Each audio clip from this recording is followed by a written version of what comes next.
Sorry, how much time do we have? Hey, some of us can talk again. My story with my journey with God, it's a tricky one to point a date or when did I get saved.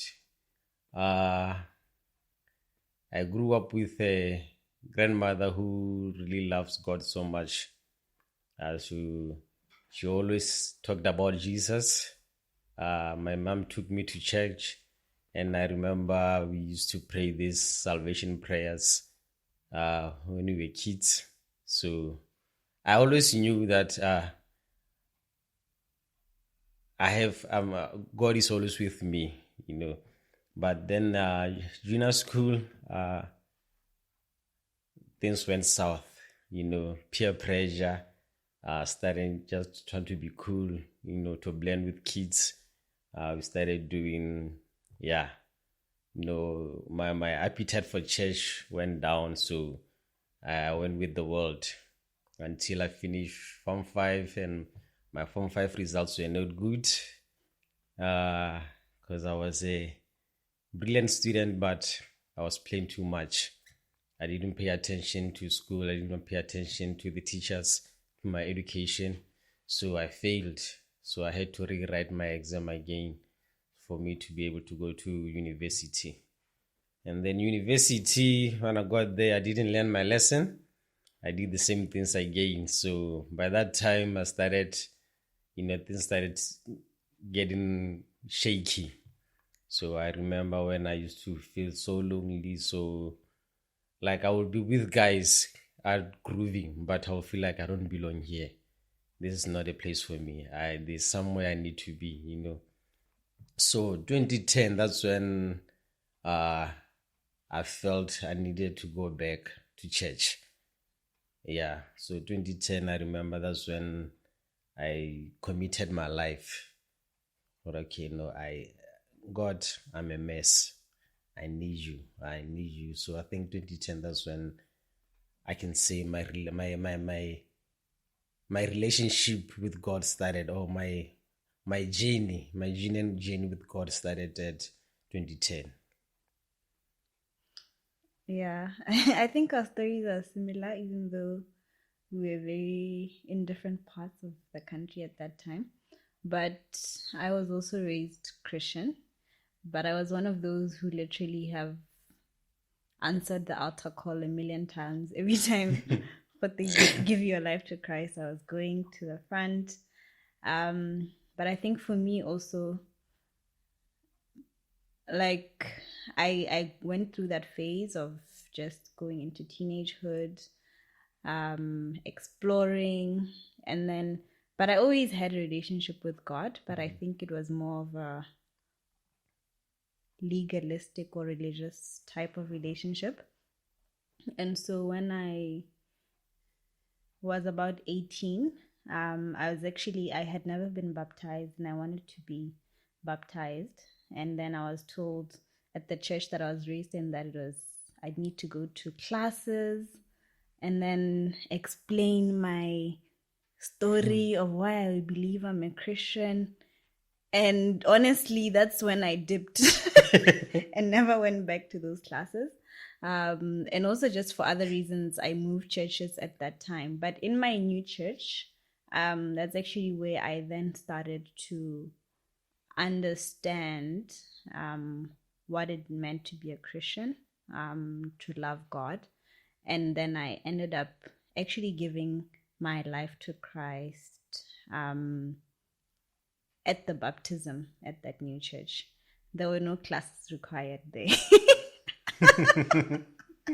But during just that sermon, I would say that was like my first genuine surrender or full giving of my life to Christ, and not it being me, my Christian walk in my own strength as it was before. Still a work in process now, just unlearning that prior belief, but I think I think 18 was the time, because I also know I had a goal of when I'm 18 I'm going to go to the club for the first time, but then I got saved so I didn't go. Plans got ruined. Yeah. You want to go ahead? You do the prop paper scissors.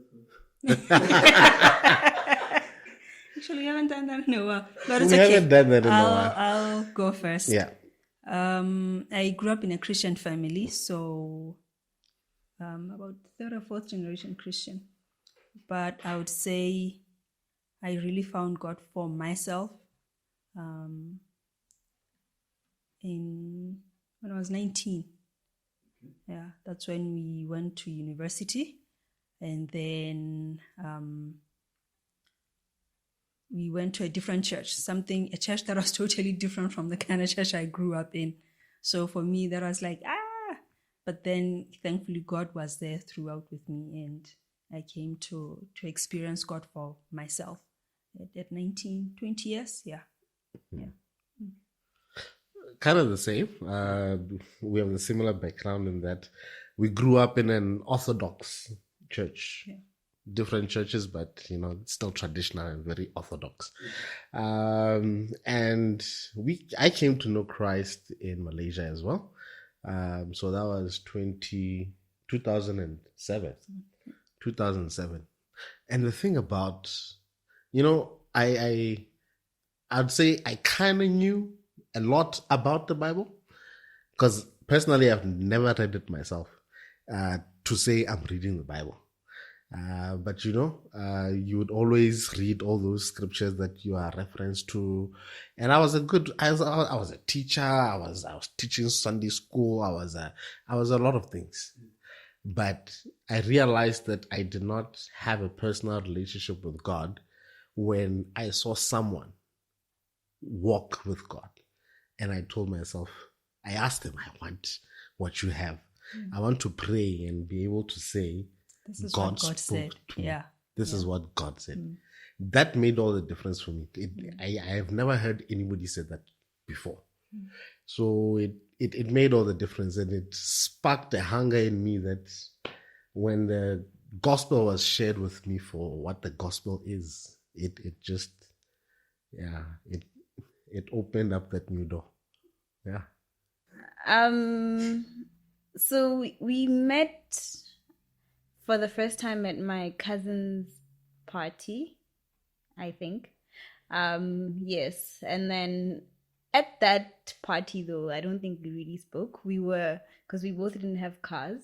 And then a mutual friend of ours dropped us in our respective homes then. But even then, we didn't talk. But then when I finally moved to his church, I think that's our official meeting place. I don't know what your version is. That's my story. Same story. Yeah, we met at he's my friend, her cousin, 21st birthday. Yeah. And like she narrated, we got into the same car that dropped us at our different places. And then I remember when I saw her at my church, I said, oh, my wife is here. I fell in love that time when I saw her at church. And I just thought, hey, friendly people in this church. Brothers. I was a good brother. Okay. All the versions. All the versions. His Okay, version, my version, or the truth. I will tell you the truth. Okay, this is here the we truth. We met. Well, the first time we met, we were applying for school to go into Malaysia. So what had happened is we were supposed to take our papers to the Ministry of Education because. What? Did we have offers or something? Something like that. We had offers. Just the final touches or everything. Yeah. So we were to submit some paperwork to the Ministry of Education so that they can process further. That's when I met her first. And two things. She was she was doing crossword puzzles and reading the Advertiser. And she said not one word to me that day. that day. She played with the Rubik Cube. I told her, hey, just to spark a conversation with her, I told her I could complete it. But obviously back then I couldn't, but she didn't need to know that, So I gently asked, like, can I help you complete it? That's what caught her attention. I was like, finally. Now she can look at me. The way she was ignoring me, it was hurtful. So instead of completing the Rubik Cube, now I was gunning for attention, but she realized that this guy is just playing games. So she took it back and left. Second time we met, I had saved her a seat on the auditorium, and we were all gathered for orientation before we left. This is like 2-3 days before we left for Malaysia. And the hall was full. She was late. And I realized it's late. Everybody, there's no chair available. People are standing, and I put my bag on the chair that, no, it's occupied. When she walks, I know she's coming. I didn't know whether she had accepted UB or whatever, but I knew she's coming. Who declines an opportunity to study abroad? She's coming. So I saved a seat for her. And sure enough, when she walked into the auditorium, looked around, she spotted an empty seat. Lo and behold, right next to that seat was me. Yeah, that was how we met. And ever since then, it's just been, it was just getting to know someone that you've known for a long time. That's how it felt. That sounds like the truth. But not necessarily my version. You have a version. There's no other version. I did, I think. Yeah, I did. I think I did. I don't remember. I'm also not sure, but I think you did as well. Yeah. Yeah, that was me. I did. And then I said, thank you. Yes. She said, thank you. And I was taken by a surprise, but I think I was getting to know her, and she was not the kind of person to respond in a typical manner to things. So when she said thank you, I knew it was genuine. And I knew that at least I had communicated something I wanted to say. Yeah. Okay. So there was this time. So at our previous church, we had this thing called theology training. So we were meeting on Thursdays. We had some elders who were facilitating it. So I remember one day when I was attending the class, and I saw her come into the class, and she came and sat next to me, and something in my heart just jumped, saying, she's the one, man. This is the one. And I didn't know her that much at that time, but I just knew her. Like, I know, you're me.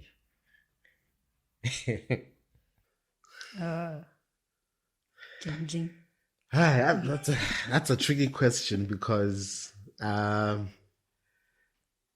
the early stage of our relationship, she asked me blatantly, what are we doing?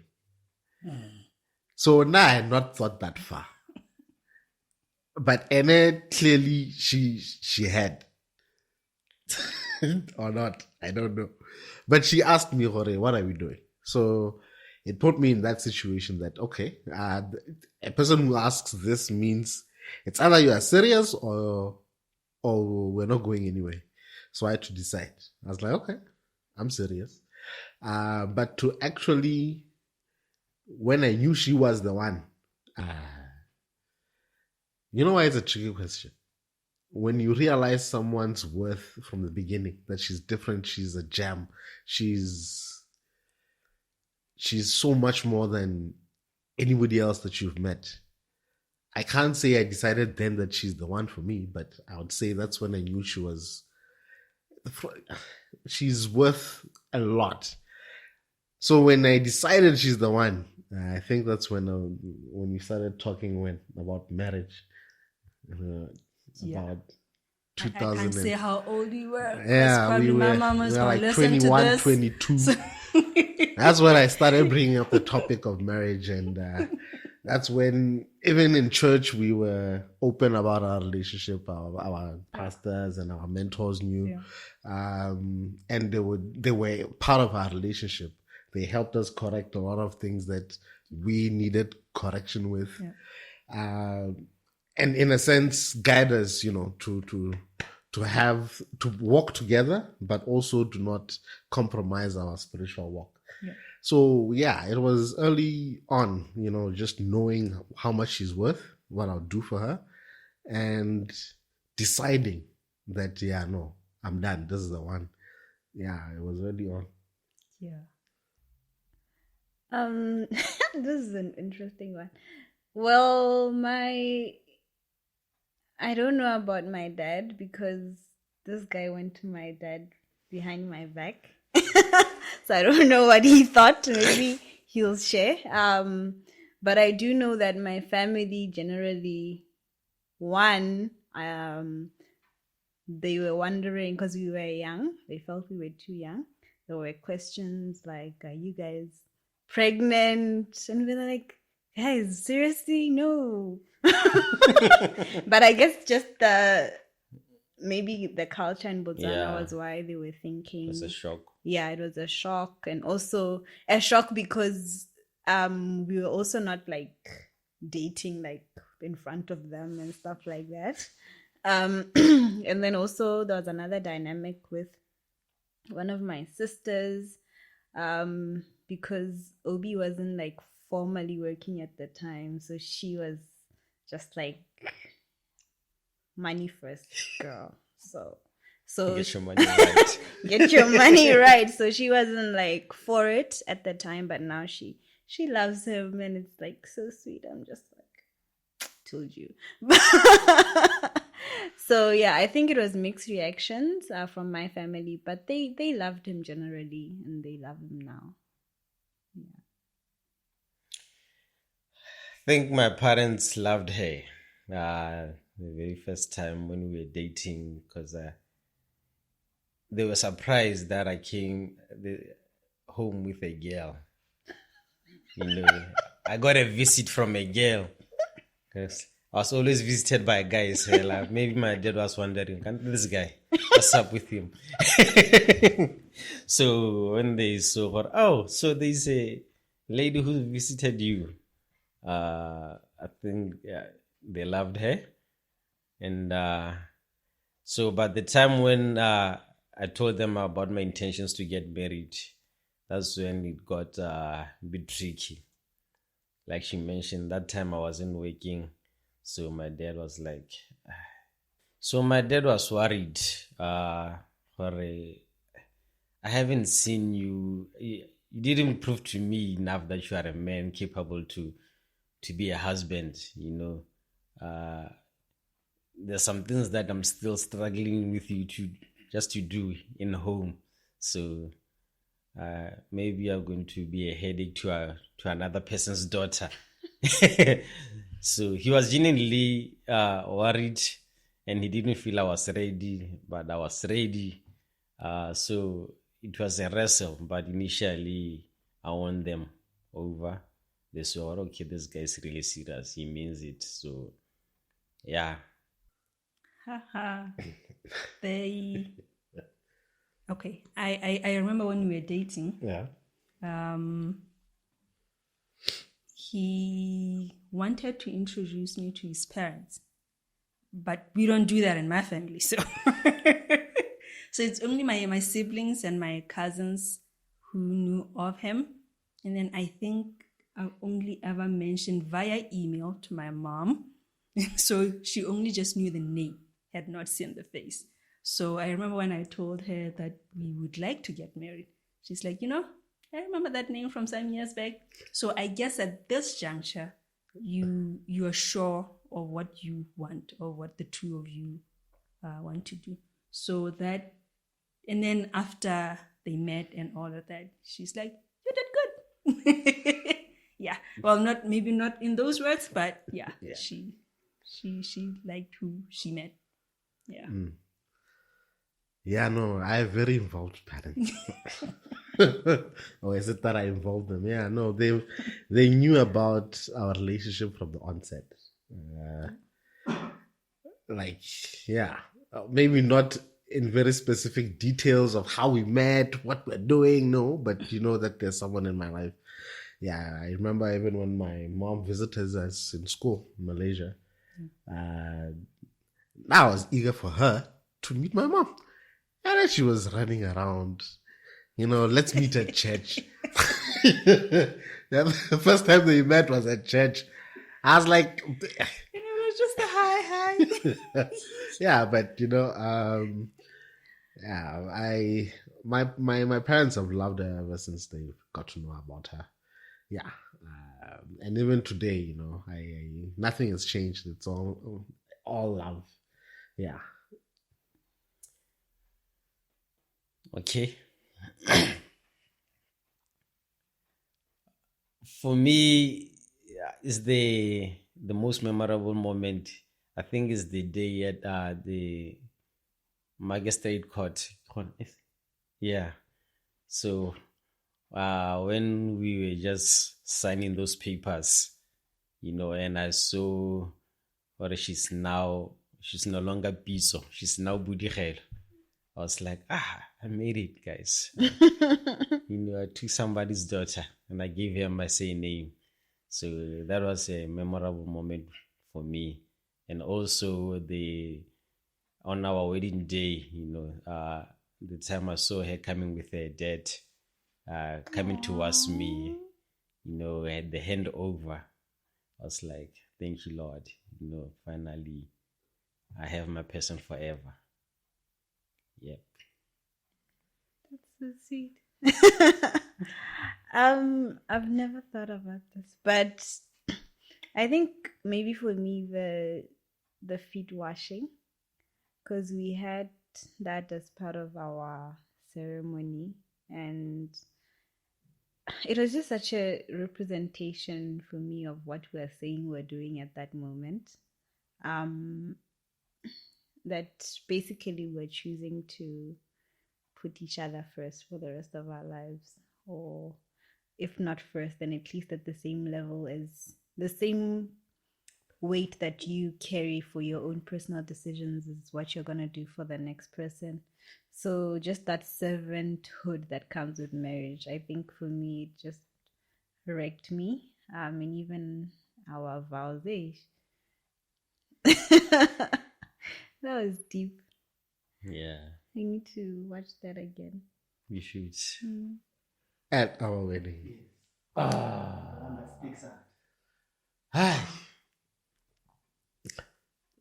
don't think I have a single moment that wow. I just love the whole thing, honestly speaking. I just loved everything from the church ceremony in the morning and then lunch and just dancing with friends and family. For me, it was, I can't pinpoint. To one. Now I forgot a lot, ne? About our wedding day. Aye. But at the top of the list, what sticks out for me? Okay, I can't separate these two. One, we had our vows. Secondly, was our prayer. We took a moment just to pray by ourselves, by the corner. Those 2 times, for me, yeah. It was amazing. No, now I was excited. Waking up next to my wife, going to bed with my wife. No, that was the best week of my life, man. And I remember her sister blessed us with a voucher to get nearly Mondale, to go and just get our honeymoon at Mondale. So I felt like a VIP. I felt like I won the world. Yeah. No, it was nice because we also had our little place we were renting out there. It was so cute just being by ourselves for the first time, because also like the wedding preps and everything gets tiring. So just being the release from that, and now it's like, whew, we're starting something new. It's exciting. Doing things we've never done before. It was lit. I know.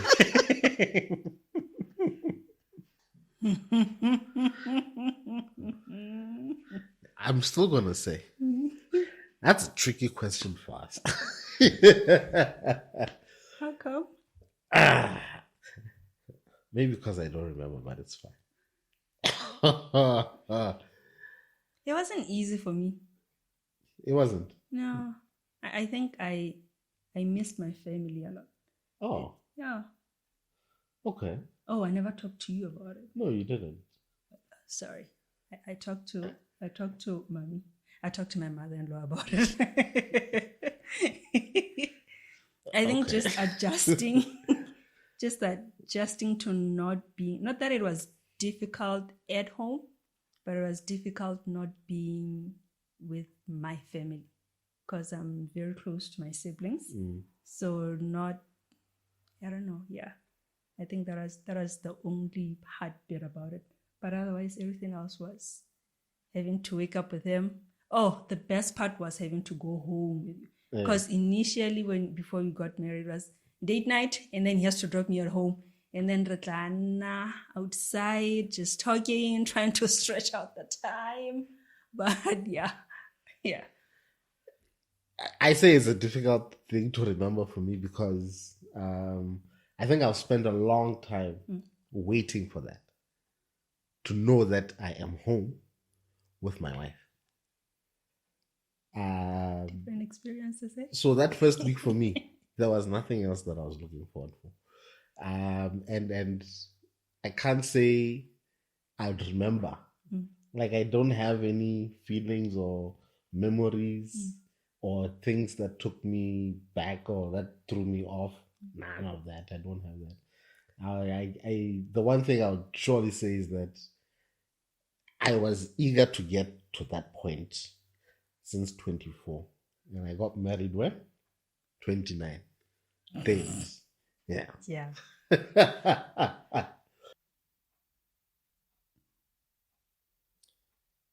Okay.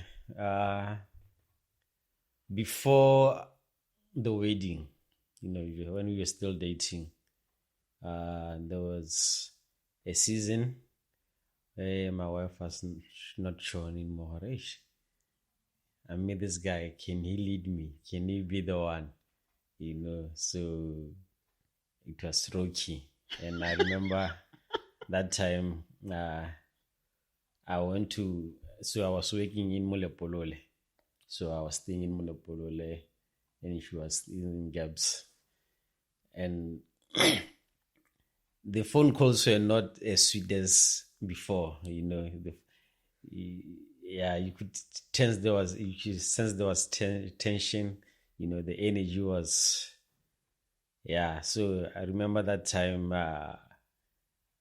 it was a very dark moment for me, so I had to just start seeking God's help. Ask God for Him to lead me on. Just, okay, Lord, help me. I don't want to lose this relationship. Teach me, help me to be a better partner, a better man. Teach me how to love. And I remember I came across Dr. Evans. Tony Evans, yeah. Tony Evans teachings about manhood and godly husband. So those sermons, he hit me hard. And I remember there was a point where he talked about, there's a place where he say in the scriptures in Ephesians, or love your wife as Christ loved the church, and he mentioned that the church needs a savior, so which means Christ has decided to love the church no matter they have flaws, no matter the shortcomings. So it's a commitment thing. It's not a feelings thing. So, and then I decided, you know what? I'm committing myself to this relationship. I'm not going to go by emotions. I'm not going to go by how I feel. I'm going to go by just driven by commitment that I'm pursuing this woman and I'm going to love her until she sees she needs this love. So I did that, and everything else that I learned from that, I applied it and it worked out for me. I won her over. She said, okay, no, this is the guy that is worthy to follow. Worked out for us. No, I think, yeah, I share the same sentiments, because I think for us, a lot of our work was before our wedding. And so when we were married, we didn't struggle like the first year is hard, like a lot of people say. Second year, like for us, it was bliss, because I think we did a lot of our work while we were dating. So like he mentioned, I think the struggle for me was what I always thought marriages should look like. A preconception of what a husband should do, what a husband, how a husband should act. So naturally, just the two of us, our personalities, I'm very aggressive, assertive, and he's more calm, laid back, gentler and loving, very strongly. And I saw those things at the time as weaknesses instead of as strengths, and I think that was the challenge for me. But relearning now, I actually have realized that actually this was, I know you didn't ask me that question. Yeah, what were you asking? About how you knew when that they are the one. But for me, I think I know now, having seen like who he is and how he leads. It's a Christ type of leadership. You know, God doesn't force you to do things. He just loves you however you are. And for me, it's only blowing my mind now to say, yo, this guy is deep. He has so much grace, and that's strength, you know. For me, I'm very short with people and patient. This guy can take anything, and I'm just like, yo. So I think just my preconception of what men should look like before was what was causing the headache in our relationship. But now things are good, because we enjoy who God created us to be, and we work together now. Yeah. Most difficult. I'm thinking about difficult times, and I don't think we've had many. I think when we were expecting our kids, we have two girls. One is 3 years and then the other one is 8 months. Because it was a hit for me medically. It wasn't, both pregnancies were not easy. The second one being worse than the first one. So it's like, why am I doing this again? But yeah, I think during those 2 times, because throughout, I would actually find out that I'm pregnant because I'm sick. So throughout until giving birth, it was a battle. So we had to determine, I would say, we had to determine to go through it and push through it together. Yeah. So I think that's the take I got from those 2 difficult periods in our lives. That, okay, he's got my back. Because I would almost entirely rely on him to cook, to clean. All I had to do was go to work and come back. If I needed to be picked up from work, even though I drove myself from there, he would take public transport. And then 5 o'clock, he's outside, he drives me back home, you know. So, yeah, it assured me that I have a good person in him. Yeah. Marriage is a commitment. I think the biggest thing that I will always give out, or if someone asks me for any idea or advice, I'll be committed to being a friend first. I think friendship is the key to, to sustain a healthy marriage. You have to be a friend to your spouse, where you can be able to discuss things freely, not being afraid to offend, not being afraid to be questioned, because what this is coming out of place of love. This is someone who genuinely care about my well-being, about my life, about us. I think just assuring that this is us, this is not just me. I'm doing this for us. I think the biggest lesson for me, just developing our friendship and continue learning more on how I can be a better friend, how I can be a better partner. We don't stop learning, because every stage needs a new perspective, new mindset, new approach of how to be a friend in this new stage. Yeah, no, 100. I agree with him. But what I would add is communication. I think it's so important to understand one another. One, how your spouse is made up, how you are made up, how you work together. And then also, like, being comfortable to talk about things. I think, like, for you to truly be friends and lovers, you need to be able to share your heart when you're concerned about something, when you are rejoicing, celebrate together, like, be each other's best friends, encouragers, supporters. And to do that, you need to be able to communicate well. I think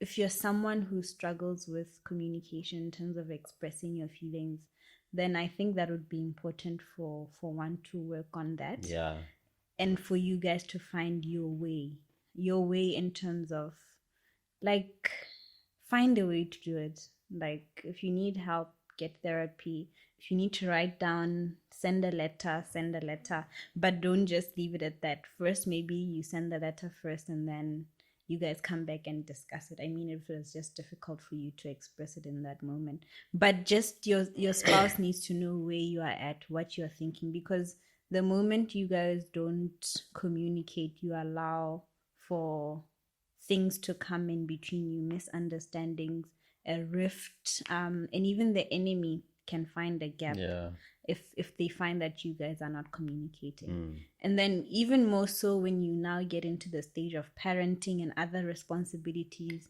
now you have to be intentional. So I think the second one for me would be, after communication, would be intentionality. Now you have to prioritize making time for each other, whether it's date night, as other people call it, or even just one point in the day where you are together and you're genuinely talking, not about chores, not about bills, but just about how you're feeling, what you're excited about, what you're worried about. Yeah. We're newbies. 5 years is not long. 5 years. Starch. But so far,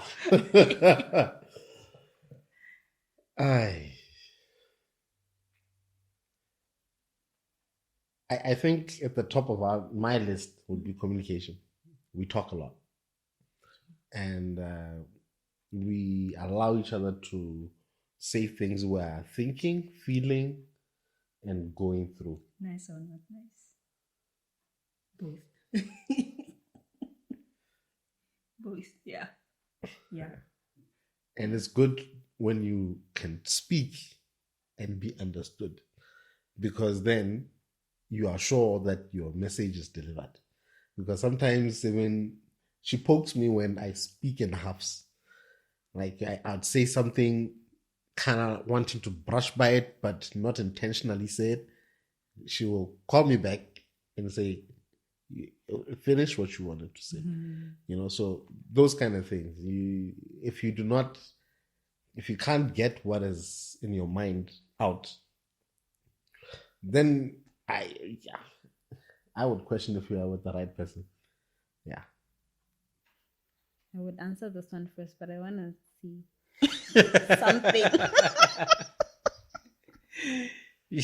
She does most of the cooking. Yes. Yeah. But we have like should I say, it's not a timetable. The system. A system that works for us, you know. So whoever cooks, the other one will wash the dishes. So I do cook, but she does it most. Yeah, so. And he cooks better, interesting. I think so anyway.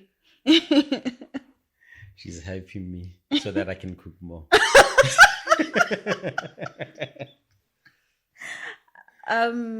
Okay, I guess you answered the gender roles part as well, but I think mostly like he cooks often as well. But I cook more just because I'm very administrative, so I like to get things going quicker. So I'll find that I've already started doing things, and then what I love about him is that he's always willing to support, like in the home in terms of chores and ironing. As an example, I don't like to iron, so he irons his own stuff. Yay. So my view of gender roles is I don't believe in them. I believe in a couple finding what works for them. Yeah. Yes, some things we have automatically reverted to gender roles. Like, as an example, I almost always fold the laundry, but he washes it sometimes as well. I wash it sometimes, and then he takes up. If I fold the laundry, I do it the wrong way, and then she will do it again. I think, yeah. That's why I do it all the time now. I like my laundry folded a specific way. But back to the question, some things like maybe taking out the trash, he does that full time. So yes, it's a gender role, but it's just because of what we like and what we can do. So I don't think we've sort of said this is for men, this is for women. Like, we do everything and anything that needs to be done in the house. So yeah, including with the child. Yeah. So yeah, I think maybe when we were at the breastfeeding stage, that was the only thing that only I could do. But everything else, bathing the baby, putting the baby to bed, both of us do that. We don't have gender roles in our house, which surprises a lot of people. Yeah. But we don't. We both take care of our kids. I can't bath them, or I can't do that. We both give them baths. We do everything together. We both do groceries. There's nothing she can do that I cannot. We both cook. Yeah. We don't have, except maybe, when I get excited and decide to host. Because no. Yeah. No, that's understandable. Oh, yeah. But we do, everything together. We can, we don't really have gender roles. We're not fussy about it, if I should say that. When I decide that I want to host, I take care of the kitchen. Yes. Yeah. Because I'm hosting. So I make sure every single thing goes according to how I want it to be. Yeah. So, yeah. Who's the spender? I am. But I'm also the saver. Hey, spend and save. I think we're both good with money. And what I mean by that is that we are aligned in terms of our priorities, which I think is important, right? For your finances. So we both believe in setting goals for what your money will do, and then focusing on getting those goals done. But at the same time, for me, if we've allocated our budget and the things we need to do with the money are done and there's money left over, then I'm just like, Let's show the man. let's use this money. And then he's just more easygoing, like, as with everything. Like, yeah, whatever.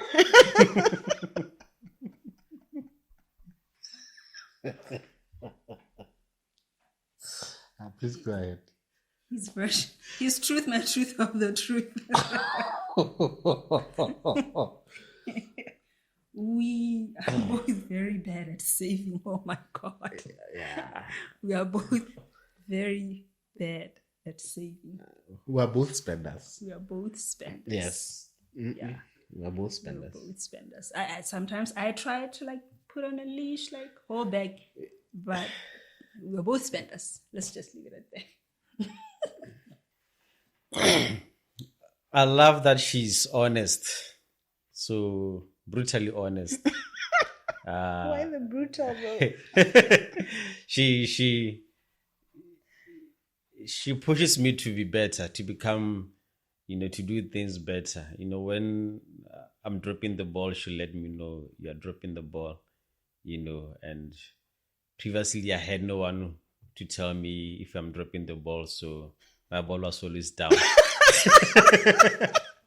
So now I have someone who's just tell me you're dropping the ball, but also she's an encourager. She will let me know that she got my back. So I'm confident to go after things that we need to go after, because I know I have a backup. I have sort of like a life coach in the corner. Tell me, okay, no, you're doing good, baby. But that you dropped the ball, pick it up again. So, and I love just the willingness to always communicate. To always, if there's an issue, she won't dismiss it. She will like us to sit down and talk about it and then get it sorted out and pray afterwards and just, look forward to the future. And she's a good friend too. Yeah. Sweet. Well, I love his calming nature. I have so much peace around him because he's one, so confident of who he is in God, and even just his relationship with God has helped me grow in my own relationship with God. And and Obi loves very fiercely, not conditional love the way mine is sometimes. And I've learned a lot from him in that respect. Like, he doesn't count, like, I did this for you last time, plus this time, plus this time. And then he'll just do it and do it and do it for you. So it's very loving, very gracious. And even in his leadership style, he's the same way. Like, I actually had to learn this throughout our marriage, that with him, I have to listen more to when he's saying no, because he won't outright say no, but he will sort of say it as a suggestion, maybe do it this way, maybe. And then I would just say, oh, okay, then he's fine with it. Because I think he always wants to make you feel comfortable, wants you to feel safe, wants you to feel loved. And he's like that with other people as well. And also very non-judgmental. So even other people are very comfortable around him to talk to him, because they know he won't judge them. He'll just love on them. So I just love that about him. And even just how he gives me just free will to be who I am, to make mistakes. He never says I told you so. I think the list could go on, and he's an amazing father. He really is. Sometimes I'm jealous as well. I'm just like, yo, that relationship. I'm already feeling like I might be the least favorite parent as time goes on, but he's an amazing father. Yeah.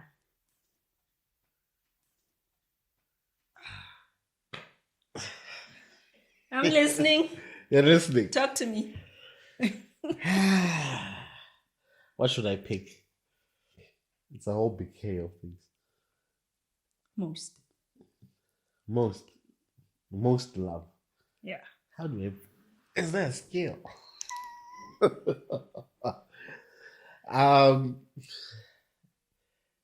From the day I met her to the person that she is today, it's only maturity of the same gem, the same beautiful flower that I saw then.